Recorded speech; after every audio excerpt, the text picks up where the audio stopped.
Halo, selamat pagi pemirsa, apa kabar Anda hari ini? Senang sekali kami dapat menjumpai Anda dalam Berita Papua. Saya Yuni Rumbarak bersama tim redaksi telah menyiapkan sejumlah berita menarik dan aktual untuk Anda. Berikut 3 berita utama kami.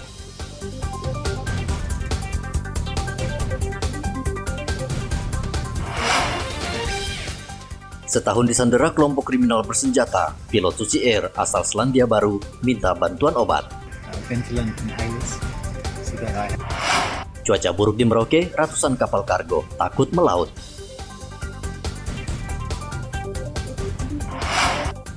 Polda Papua siagakan 8.000 personel saat pencoblosan.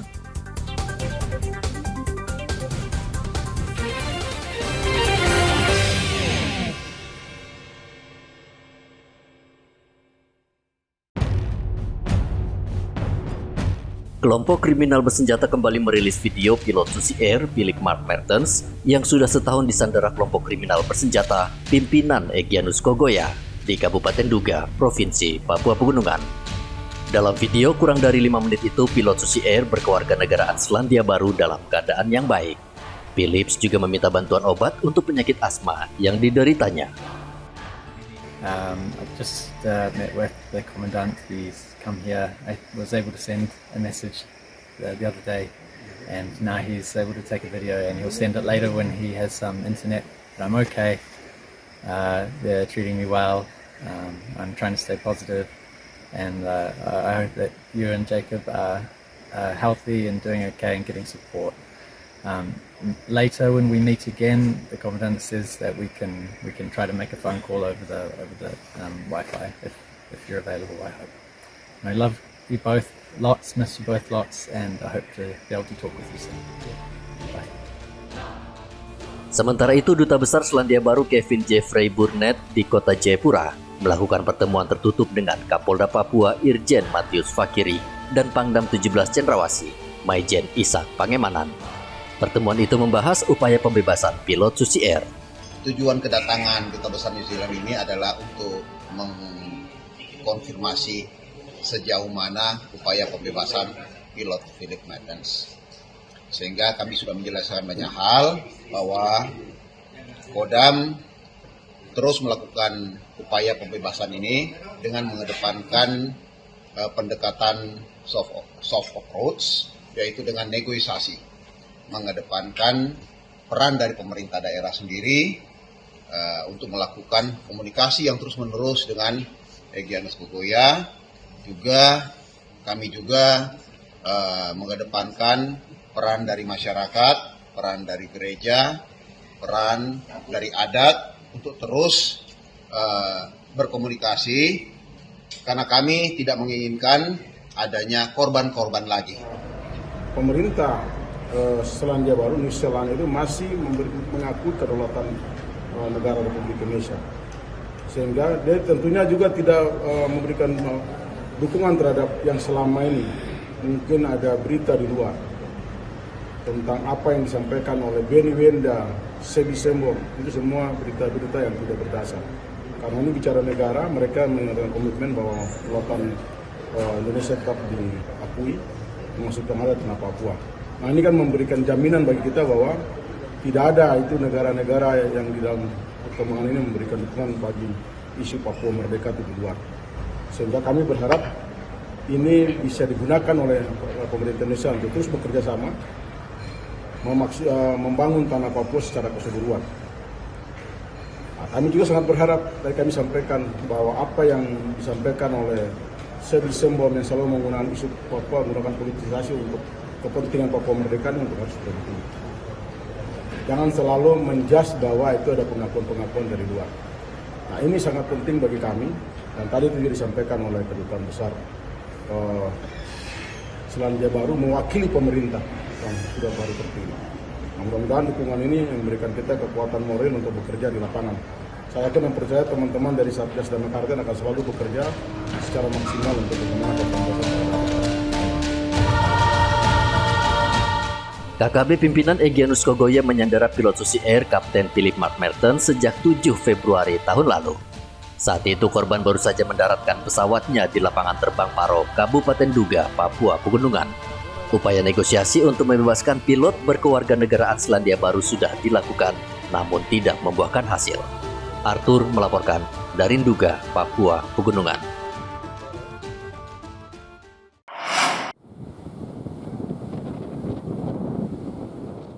Cuaca buruk yang melanda perairan wilayah Papua Selatan sejak Januari hingga saat ini menyebabkan kapal kargo yang membawa sembako ke kawasan terjauh terpaksa berhenti beroperasi. Sudah 1 bulan kapal sandar di dermaga Merauke. Nahkoda tidak berani berlayar karena ketinggian ombak mencapai lebih 3 meter dan disertai hujan dan angin kencang. Salah satu nahkoda kapal, Ambo, mengatakan sudah sebulan lebih ia berada di Pelabuhan Rakyat Pintu Air Merauke. Ia hanya menunggu izin dari otoritas berwenang dan berharap cuaca membaik sehingga bisa berlayar. Ambo, sudah berapa lama kapalnya nih sadar di Pelabuhan Pintu Air nih? Sudah 1 bulan. 1 bulan. Iya. Itu kenapa Pak Ambo? Karena cuaca juga, karena kebetulan juga muatan sepi. Oh gitu, karena cuaca buruk gitu ya? Iya. Nah, rencana kapan berangkat nih? Ya, rencana malam Kamis. Malam Kamis, sudah ada izin? Iya, sudah ada. Sudah ada izin ya? Iya. Kemarin ombaknya sampai berapa meter itu? Ya, perkirakan 1,5. 1,5 ya, paling rendah itu ya? Iya, iya. Tujuan kemana nih Pak kapalnya nih? Dari Kepi. Kepi ya? Iya. Kepi saja Pak ya? Iya. Jumlah kapal kargo yang saat ini sandar di Pelabuhan Rakyat Pintu Air Merauke mencapai lebih dari 100 kapal. Kapal biasanya memuat barang kebutuhan sehari-hari untuk warga yang tinggal di kawasan terluar dan terjauh. Muhammad Ridwan melaporkan dari Merauke, Papua Selatan.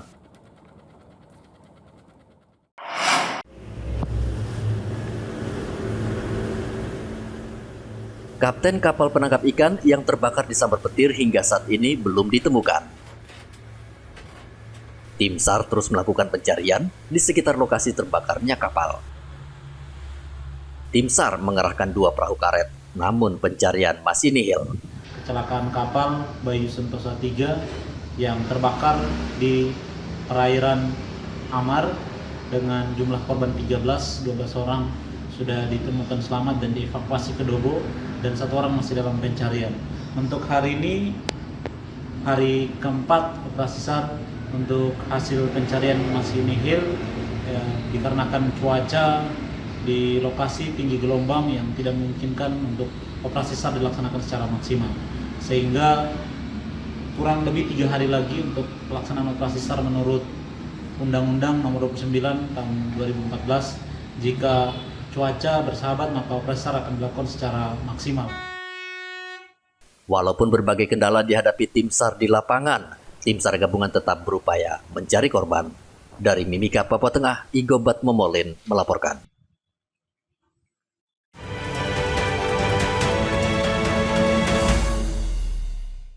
Pemilu 2024. Polda Papua menggelar apel gelar pasukan operasi mantap Brata Kartens di lapangan Trisila Lantamal 10, Jayapura.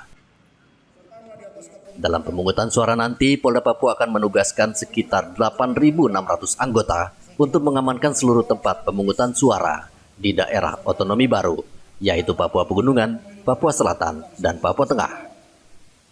Kapolda Papua Irjen Matius Fakiri mengatakan apel ini adalah pengecekan akhir kesiapan seluruh anggota, termasuk sarana dan prasarana agar operasi Mantap Brata berjalan lancar. Secara keseluruhan kami 8.000 sekian yang sudah ada, 6.000 sekian itu di Polres Edaran, yang 2.000 dari Polda, itu sudah siap untuk kita geser.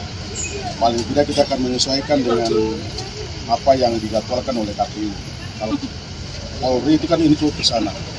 Nah, teman-teman TNI juga nanti kan dia bagaimana membackup di sisi yang kosong daripada Polri. Nah, kami berharap pengecekan akhir ini dari saya dan Bapak Pangdam dari semua pimpinan TNI itu bisa kita sesuaikan dengan jadwal KPU yang tentunya tidak semua tempat sama. Ya, di kota, di Sentani, di Jayapura itu kan ada beberapa tadi kan. Itu pasti tentu waktunya tidak akan bersamaan. Kecuali kota Jayapura itu pasti yang mungkin H-1, H-2 itu bisa. Kalau yang lain tentunya butuh waktu. Sehingga inilah kita akhir, termasuk tadi kita dengan Ketua KPU bahwa kita diskusi tentang hal-hal yang berkaitan teknis yang itu dari KPU nanti bisa dijelaskan Pak Ketua KPU. Tentunya kami aparat Polri dan TNI siap untuk mengawal pelaksanaan ini dengan baik. Dan tentunya juga apa yang ada pada kita infrastruktur dan fasilitas yang ada pada TNI Polri, kita siap membackup teman-teman KPU sehingga penyelenggaraan tanggal 14 itu bisa berjalan sesuai dengan jadwal waktu yang sudah ditentukan oleh KPU. Polda Papua juga mengantisipasi 5 daerah sangat rawan, yakni Kabupaten Yaukimo, Pegunungan Bintang, Nduga, Intan Jaya, dan Kabupaten Puncak. Hendra melaporkan dari Kota Jayapura, Papua.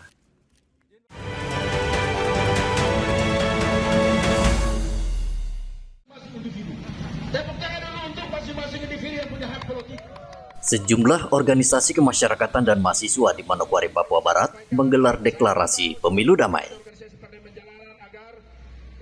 Mereka menyatakan siap berperan aktif menjaga keamanan, menyukseskan pemilu serta mendukung proses demokrasi yang adil dan transparan.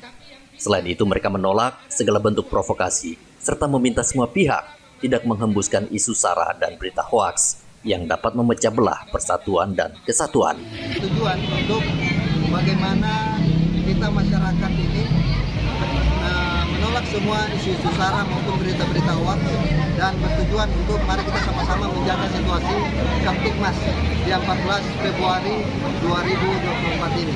Karena itu kami dari Gabungan Ormas dan Mahasiswa pada sore hari ini turun di jalan untuk mengajak seluruh elemen masyarakat Manokwari untuk bersama-sama dengan kita yang ada di sini kita menjaga situasi Kamtibmas di tanggal 14 Februari sebelum 14 Februari, di tanggal 14 Februari maupun sesudah tanggal 14 Februari. Peserta deklarasi meminta masyarakat datang ke tempat pemungutan suara pada 14 Februari untuk memilih pemimpin terbaik bagi masa depan Indonesia lebih baik. Edi melaporkan dari Manokwari, Papua Barat.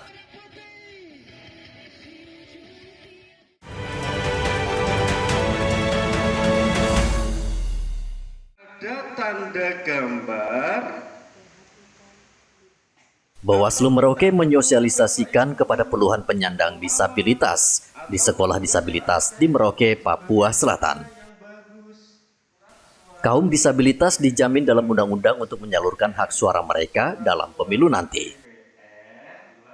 Ketua Bawaslu Merauke Agustinus Mahuse mengatakan, hingga saat ini belum ada kebijakan untuk membuat TPS khusus bagi penyandang disabilitas. Kendati demikian, KPU dan Bawaslu akan berkoordinasi dengan sejumlah pihak, khususnya membantu mereka saat mencoblos nanti. Pelaksanaan sosialisasi ini kan minimnya tanpa disabilitas atau penyandang kan punya hak untuk memilih. Nah, itu yang akan sosialisasi mendekati hari pencoblosan sehingga mereka paham hak mereka dulu. Sebenarnya itu bisa dibeda-bedakan. Sekarang tergantung penyediaan fasilitas, misalnya huruf braille, apakah yang tunarungu gitu, apakah KPU sudah siapkan dengan baik atau tidak, itu yang jadi pertanyaan. Dari yang kita sosialisasi hari per hari ini, sebagian sudah umur memilih. Umur memilih itu yang menjadi dasar kita pertimbangan untuk sosialisasi, sehingga pada tanggal 14 itu hak mereka bisa disalurkan. Karena ada presiden, DPD, dan DPR legislatif. Dalam sosialisasi, Bawaslu memberikan materi terkait surat suara yang wajib dicoblos nanti. Surat suara untuk Pilpres, DPD, DPR RI, dan DPR Provinsi dan Kabupaten Kota. Muhammad Ridwan melaporkan dari Merauke, Papua Selatan. Atau minta bantuan Bapak Ibu guru atau mama.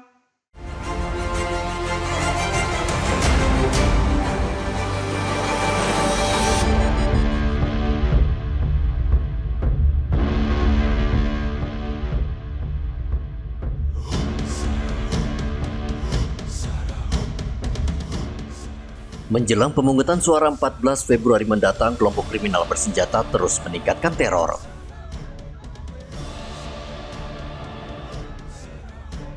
Kali ini mereka menyerang tentara di Kabupaten Intan Jaya, Papua Tengah. Kelompok kriminal bersenjata menembaki anggota Satgas Yonif 330 Tridharma saat mengamankan rapat koordinasi persiapan pengamanan pemilu di kantor Bupati Intan Jaya. Dalam insiden tersebut, seorang anggota TNI, Praka Nur Fajar Fadli, terkena pantulan peluru pada bagian perut sehingga harus dievakuasi ke Mimika.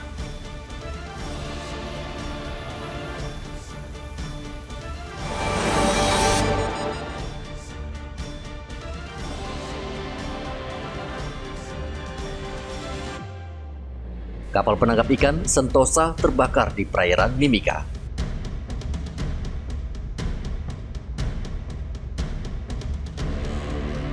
Kapal yang mengangkut 13 orang itu disambar petir sehingga terbakar. Seluruh kru kapal menyelamatkan diri ke laut.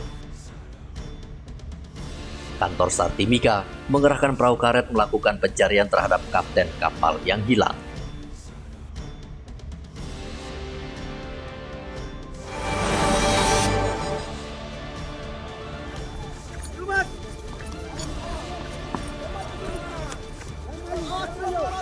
Pesawat jenis karavan milik maskapai Smart Air tergelincir di Bandara Kaminggaru, Kabupaten Puncak, Provinsi Papua Tengah. Pesawat membawa 15 penumpang dari Bandara Mimika.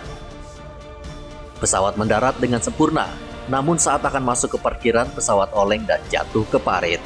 Tidak ada korban jiwa dalam peristiwa itu. Seluruh penumpang dan pilot selamat.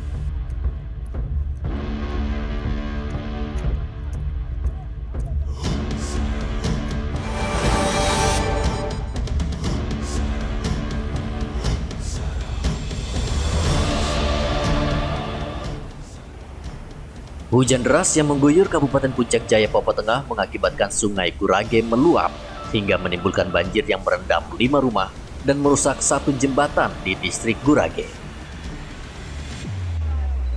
Jembatan Gurage adalah penghubung antara distrik Gurage dan distrik Tinggi Nambut yang juga merupakan jalur utama Trans Wamena Puncak Jaya. Akibat terputusnya jembatan, pendistribusian logistik pemilu tertunda karena tidak ada jalan alternatif.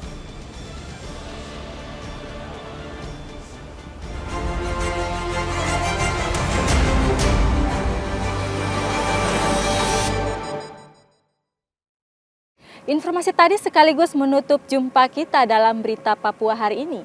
Saya Yunrum Barar bersama tim redaksi mengucapkan terima kasih atas perhatian Anda. Selamat pagi dan sampai jumpa. Wanyambe.